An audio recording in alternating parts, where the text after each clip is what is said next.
Welcome to the Music Wide Open podcast The place for an honest and thought-provoking conversation about music, business, life, technology, and the future, for curious music enthusiasts. and musicians seeking personal growth.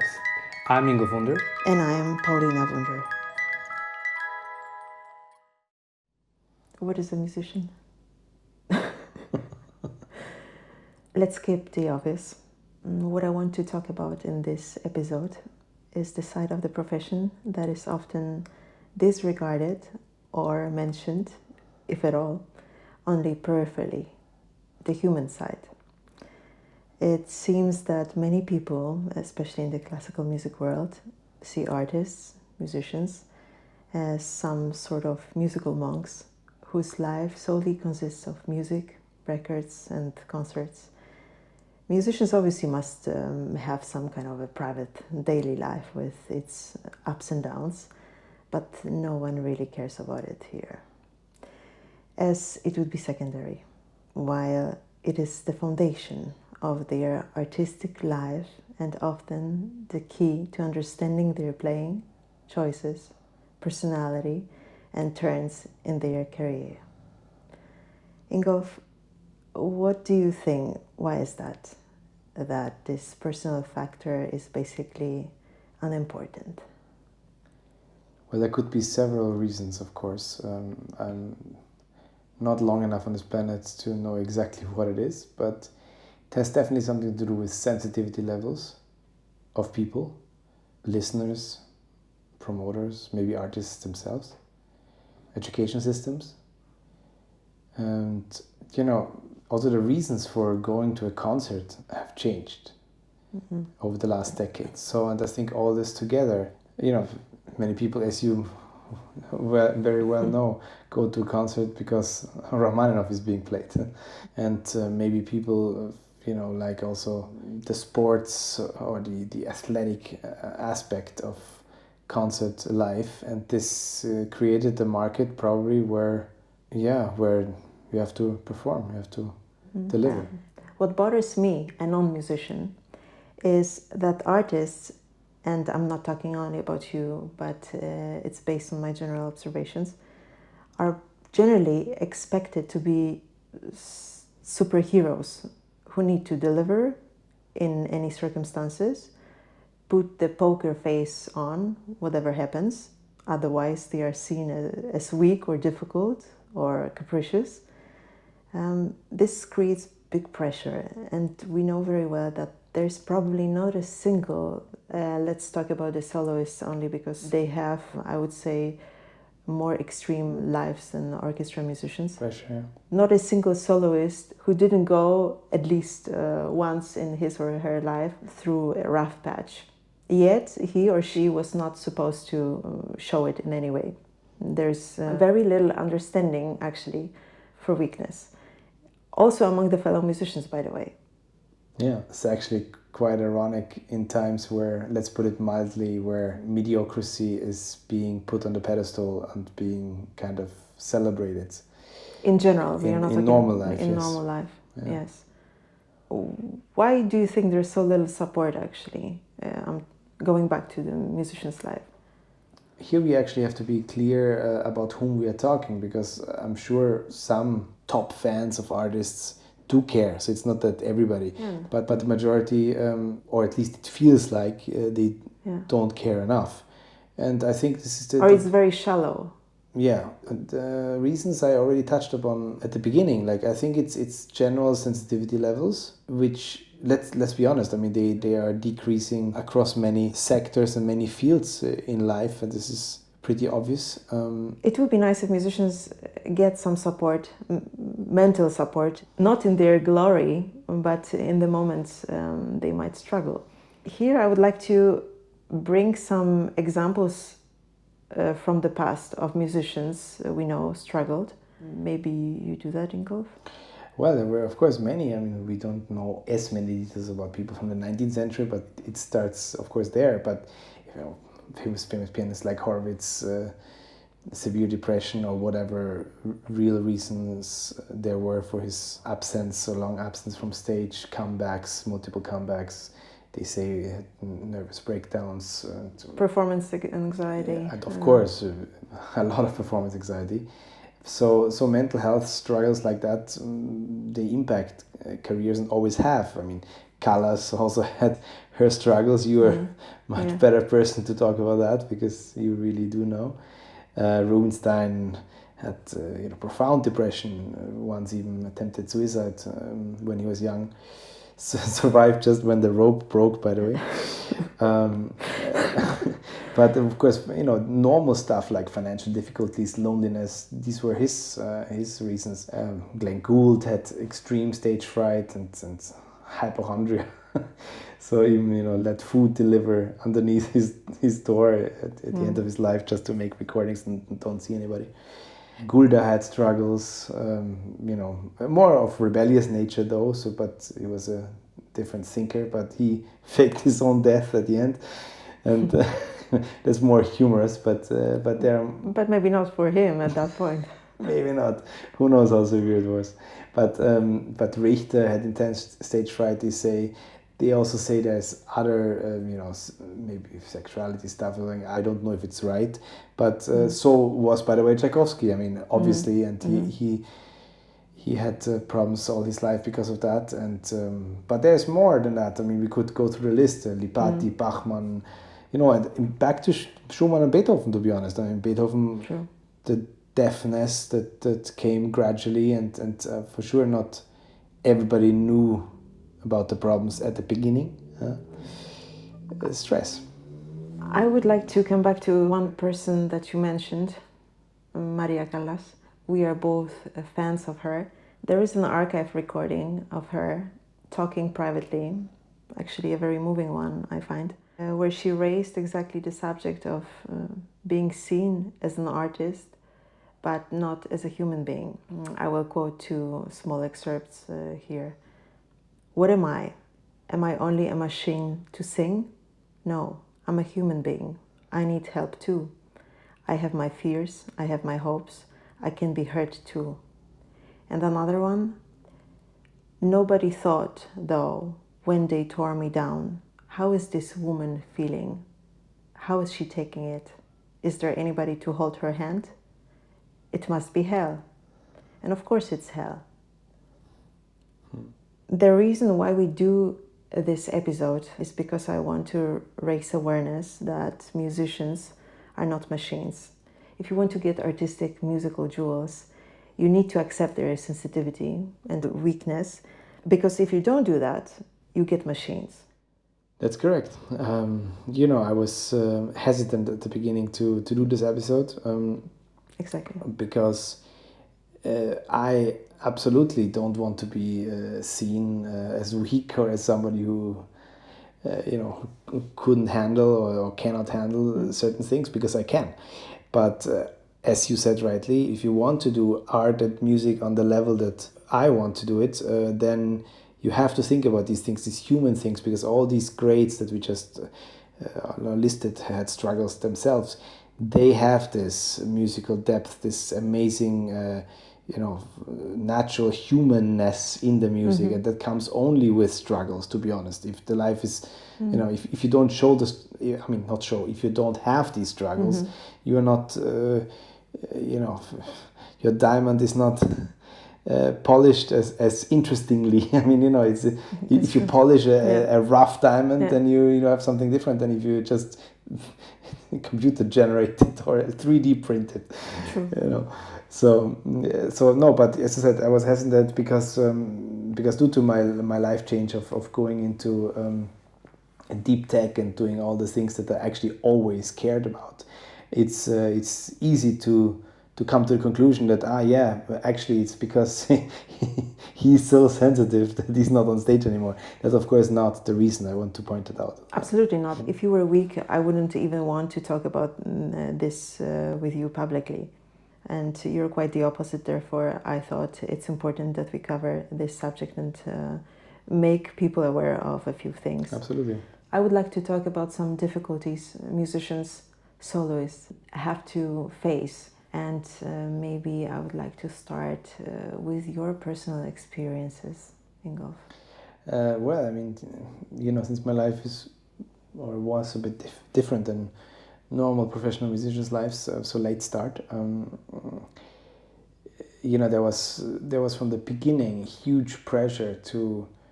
It started in the university environment. If you join the university when you're 15,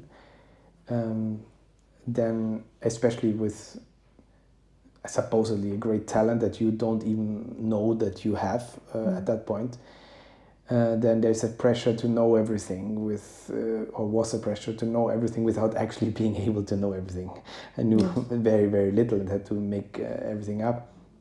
But that was always like, and then of course the wrong perfectionism, where you are, again, especially if you have certain things that other people don't have or that you cannot learn, which again you are not aware of when you're young. Then every tiny little note that you play wrong is pointed out even 3 times more and gives you even more pressure for the next concert because you think like, no, I cannot play any wrong note, and this is of course terribly wrong, but it was real and it is real for many people still. And in my particular biography, it was definitely also then later on, a couple of years after the start, the pressure mounted because of going an extreme path that I went, where you have a point of no return, so to speak. You have to make it, or you will be nothing. And this was definitely a huge pressure. There are other ones too. I mean, I can list more. I'm not a musician, but I've been always surrounded by musicians since I actually remember.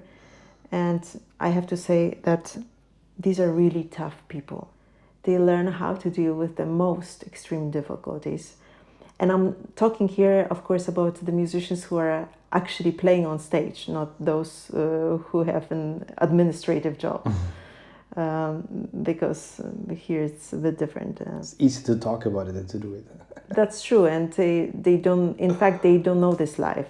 They know it theoretically. They are theoreticians in that sense. Yeah, because the stress is tremendous. The higher you go, the bigger the hall, the more famous the orchestra, or if you have, let alone if you have a video recording live or a radio recording, the stress mounts up so much because you know that every note you play is life and death, and this is what you. And you're alone in that. And actually, this is Carla said something I remember in one of the interviews as well. She said something like, "When you're up there, you're quite lonely," and this is so true. In fact, the higher you get, the bigger venues you experience. And this is what I also talked about when I said, point of no return in my career. That was like, was literally like that. I mean, in my old school pianist upbringing, they say also it's a quality of a great pianist to say you play every note as it would be life and death, because it has more depth to it than if you just play any note, right? But what I mean by life and death in that case is, if you play badly, and sometimes you even know the faces in the public who are responsible partly for the decision whether you will get a re-invitation or whether you will get a bad or good review. That, I mean, of course one should never think about it, but you can sometimes not think about it. And then there's seriously a lot of pressure that you have to, of course we are trained to deal with it, right? But it's not easy.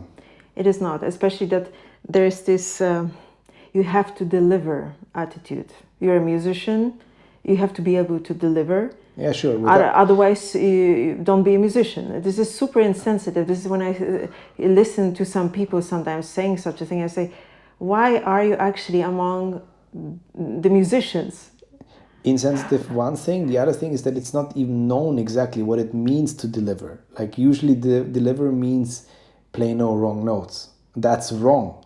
That's in the old school standards, that's wrong. But nowadays it means play with no mistake. We mentioned stress, and here I would like to talk a little bit about adrenaline, because actually it's also an interesting subject. Many people are not even aware of how much adrenaline musicians have to deal with, and the adrenaline rush.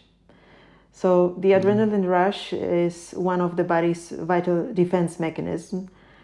And managing this adrenaline rush and its effects is crucial for musicians to deliver the best performance and to recover quickly afterwards. This is super important. If there is too little adrenaline, it's not good for the performance. Alone the focus is not there. But if there is too much of it, it's even worse. Over time, high levels of adrenaline can cause health problems, and not small ones. High blood pressure, heart diseases, weight gain, increased blood glucose levels, and so on. Not only health problems, but also some other problems.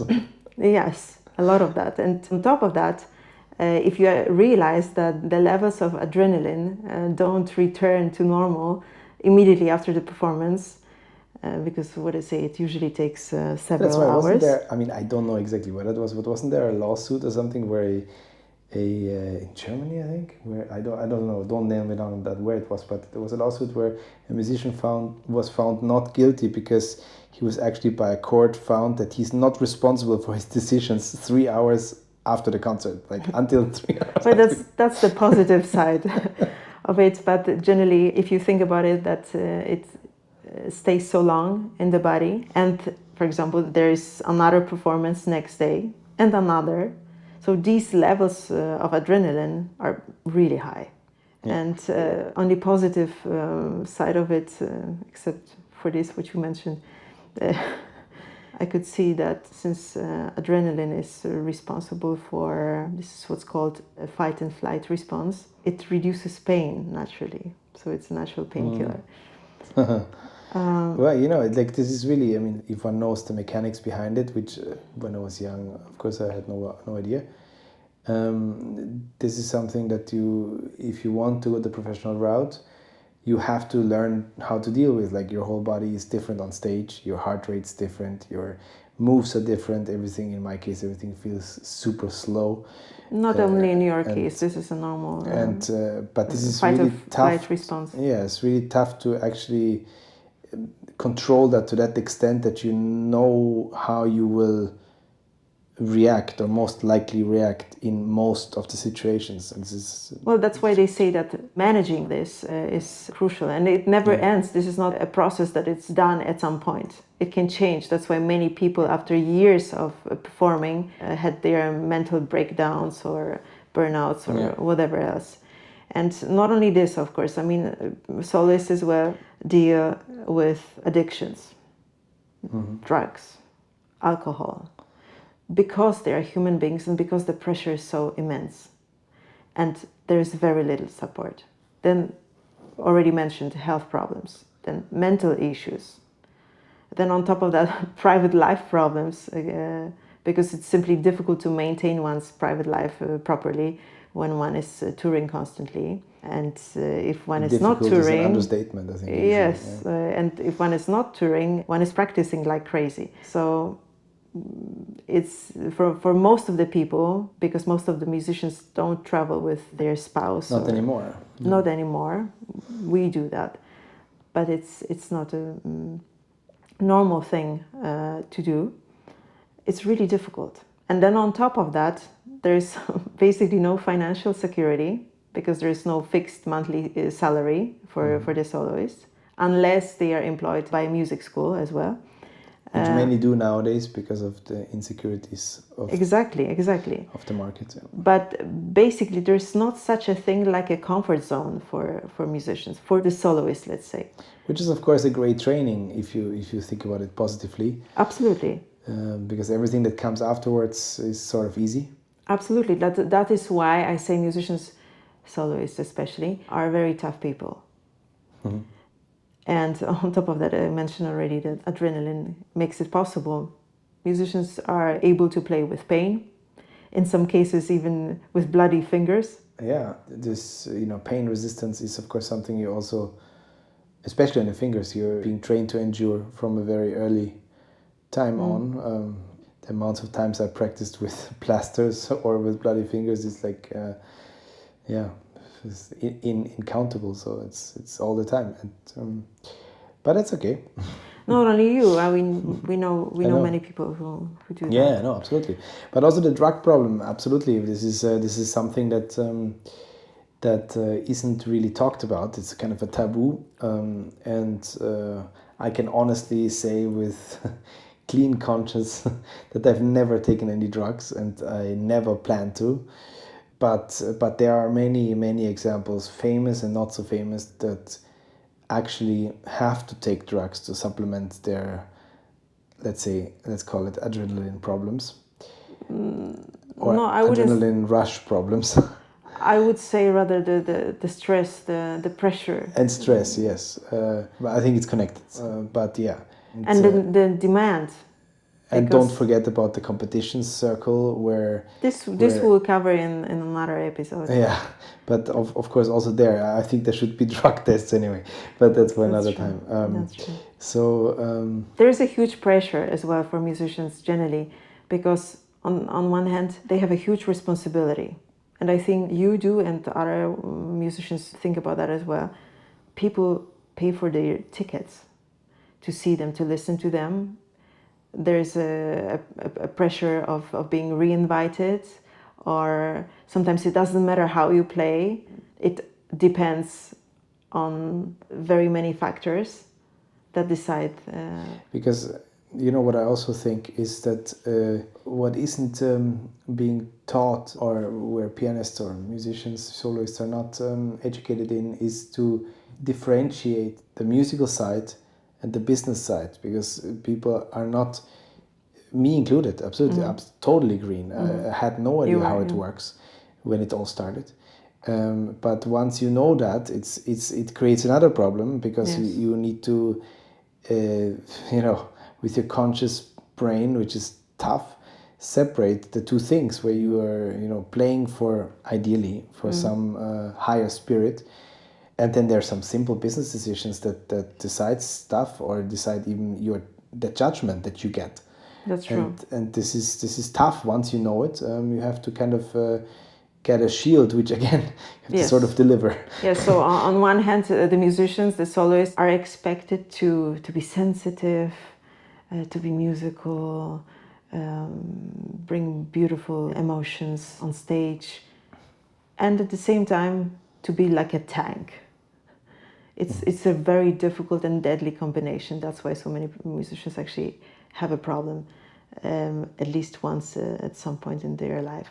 Yeah, in the old times there were still, I don't know, I haven't lived there obviously, but how one imagines old times might have been, there was this kind of separation between the sensitive artist that doesn't know anything and the big fat impresario that did all the stuff and shielded the artist. In some cases, for sure, true, but not sure in many. Most of the artists had to deal with it by themselves. Now there is no shield whatsoever unless somebody has a supportive family or friends. Or investor. Or an investor, yes. Ingolf, we were talking as well about health problems here, and you also experienced quite severe health problems that occurred during a very intense time of your concert life. We won't talk about it in detail now, but as you remember, I remember that as well. It was really difficult, exhausting, scary, and... Well, it was definitely a scary place to be when you don't know exactly how the path forward will look like because of health. But at that time, the only thing I can do, this was many musicians probably have to do, is just to man up, to not show any weakness, to just go on, to play, and to, and eventually, that it just goes better, so that nobody ever knew that something bad happened. Yeah, show must go on. Yeah. So even in very extreme situations, musicians might deal with very unsupportive, let's say, surrounding. I remember you heard from one of the, let's call her collaborators in that time, a person that actually should be very supportive, but turned out to be completely unsupportive, saying, don't, I don't even remember exactly what she said, don't. But don't because I did at that time I played really well, so that was super. But sometimes it was after that hard time, and I had sometimes to relax my right arm and so I grabbed my forearm to just loosen it up a bit, and I did that on stage. It could be just a normal move, right? But so I thought. But then and she said immediately, don't do that on stage. It looks weak. Or you say, or you hear such things, don't do this, don't do that, otherwise they might not re-invite you, or don't cancel. You are not, as a musician, you are not supposed to cancel. Because they might not because they might not invite you again. And you hear that from people that actually studied music. That's the funny thing. Well, funny and not funny, because this is, how you called it, theoretician. Yes. It's just easier to comment on things than to do it, and then at some point, if you're involved in the, let's call it, the business processes of music, then I don't know how that works in the brain, because I've never been in that position, but I presume that at some point, if you do it long enough, you imagine that you are part of it, that you are doing it yourself, although you have no clue. Although you've never done it. So and then you kind of you forget that you actually are nothing, and you cannot do even a single thing that these people that you are telling what to do can do. Yeah. But it's kind of funny, but it's also very human. I mean, That is absolutely. And one just has to take it the way it is. And by the way, we do this episode not in order to complain, but yet again, I want to stress that, because that's important, that I want to raise awareness. Yeah, absolutely, because especially in my case, because I'm right now in the best place I've ever been in my life, and not because I'm not playing so much anymore, but because I can actually play with joy, play when I want. Without this business baggage on. Yes, because I'm doing something else as well for music and for that mission that I've always lived for. Yes. And that's why I'm in such a positive place in my life at the moment. That's why I can talk about also quite hard things that were very, very painful and hard at the time with a laugh, because I'm over it. But and at the same time, I'm feeling for young musicians that not only young, because of course older musicians that deal with these kind of problems, and then people are not really aware that these problems happen, or that these situations. Well, there are a lot of people that deal or dealt with mental problems or other health issues, and it is partly because of this, shall we say, fake surrounding. I don't know. It's just very complex. And also this sports / competition approach to classical music performed on stage. Yes. That's of course because people have lost, on average, again, there are always good examples, on average have lost the sensitivity to actually know what really counts. So it's easiest to go on the speed and go on the wrong notes, and this is what basically also the managements do, and this is what creates this. And the life is quicker because it's just next. And I have no idea where they are running actually to, but this is why awareness is, first of all, that these problems exist, and second of all, that actually music should be about something different than that. That's true. But going back to some situations that musicians, soloists have to deal with, something more cheerful, although it's not so funny when it happens actually, because it can be very stressful as well. Another thing that happen or might happen before concerts, for example, sometimes the nights are not good, and not necessarily because of stress, but sometimes because of the external factors that are difficult to control. Like loud neighbors next door in the hotel, even if it's a nice 5-star hotel. Do you remember some situations that we had? Well, I have to admit my memory is really bad. Then Yours I is will- good. For such things, I have just. But I think wasn't there No, I a couple was- that had lots of fun? I will During- maybe say yes. There were 2 couples actually, but no, not in the same room. But yes, so these are the situations that one has to deal with as well, and they may have an impact on your performance the next day when you have a concert and people don't know about that. I want to recall 2 situations. Both were a night before the concert. In one hotel, there were some people who had obviously a huge jet lag, and they were talking loud, laughing, drinking, and having the TV on. Terribly loud. Everything was terribly loud, and the call to the manager of the hotel didn't help, because you cannot really do much if the people are insensitive here. And on the other hand, you at 3 or 4 o'clock in the night, you don't change your hotel room, because you will be then awake completely. That was one situation, and another one was, you might as well remember that one. It was as well a couple in another hotel, in a different concert. And yes, the lady was a rental.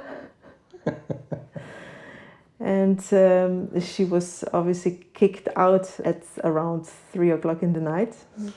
Yeah. But they probably had banging on the door, shouting. That was quite as well difficult. Absolutely, and also another thing, not as funny, but sort of funny, was in Japan, when we were invited before a televised recital to the nicest, or one of the nicest sushi places in Tokyo, and me, loving sushi, tried for the first time a raw shrimp sushi.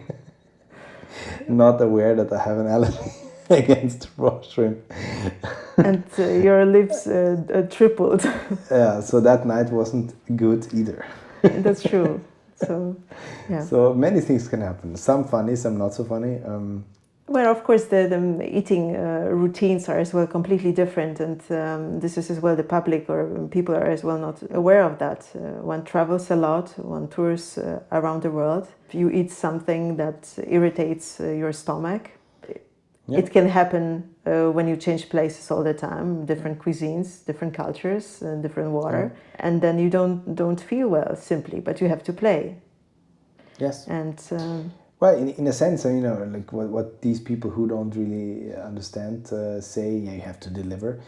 In a sense, they are right, because of course we get trained, or we have a very hard education to deal with such things. But of course, everybody's a human, so sometimes you just cannot deal as good as you would like to. And yeah. The same with, for example, jet lags.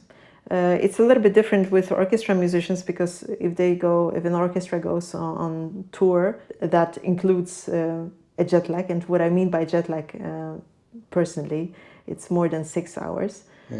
6 hours or more, let's put it this way. So if an orchestra goes on tour, then they might have once or twice maximum a jet lag in a season. And in terms of soloists, for example, you can have even 5-6 times or more. And you usually arrive... well, sometimes you don't even adjust. No, you don't, because you arrive the next day, or 2 days later you have a concert, if you're lucky then. And then you go back or further to another city. So one has to take that into consideration. This is a huge load of factors that influence your, or might influence your performance. It is a straining profession, but as I say, I consider musicians, soloists especially, very tough people, because they go through this training. But nevertheless, it's difficult. Yeah, at the same time, of course, it's also a beautiful profession, as you always say, and it is, because you're blessed to see so many things and experience so many things, and the price is sort of that. Yeah. I have to always smile because now that I'm also in the business world, when I hear corporate employees talk about their business travel, then I have to always smile without showing that I'm smiling, because they don't know what real travel and real performance real performance under stress means. That's because true. just to have some jet lag and go to some meeting where it doesn't anyway matter really be prepared how you sometimes it matters, of course. I don't want to be mean, but not as much if you have a radio recording or a video recording of a concert and you have I don't know how many hundreds of thousands of notes to play and every note has to be a hit. It's not like that. That's right. But as always in life, if you are trained to do something more difficult, then easier tasks become very, very, very easy, or even hard tasks become easy. And this is, I'm grateful for that kind of life, despite all the problems that one has. So yeah, but as you said, it's important to raise the subject, because it isn't raised. It isn't musicians. It's not as easy as it looks. First of all, that. Second of all, musicians in the universities are not prepared for that. Like even if you're amongst the 0.000 something percent that will make that life, you don't know how to handle it. So if there would be, a preparation. A real preparation, because kind of that people tell you, hey, this will happen, this will happen, this will happen, then it would be also easier. But that isn't the case because of so few people doing it. I understand those are the reasonings why it's maybe not there, but it should be. Definitely. And what's also important, I think, concert goers, music lovers or promoters or journalists, managers, should as well take into consideration this side of the profession that is actually unknown to them, even if they think they know it all. So next time you go to a concert as a listener and look at an artist on stage, see a human being in him, someone who might have a different life than you do, but who deals with absolutely the same problems as you and is susceptible to stress, tiredness, sickness, and immense pressure that you have no clue about. Let's be humane. It doesn't cost much, and it always pays off.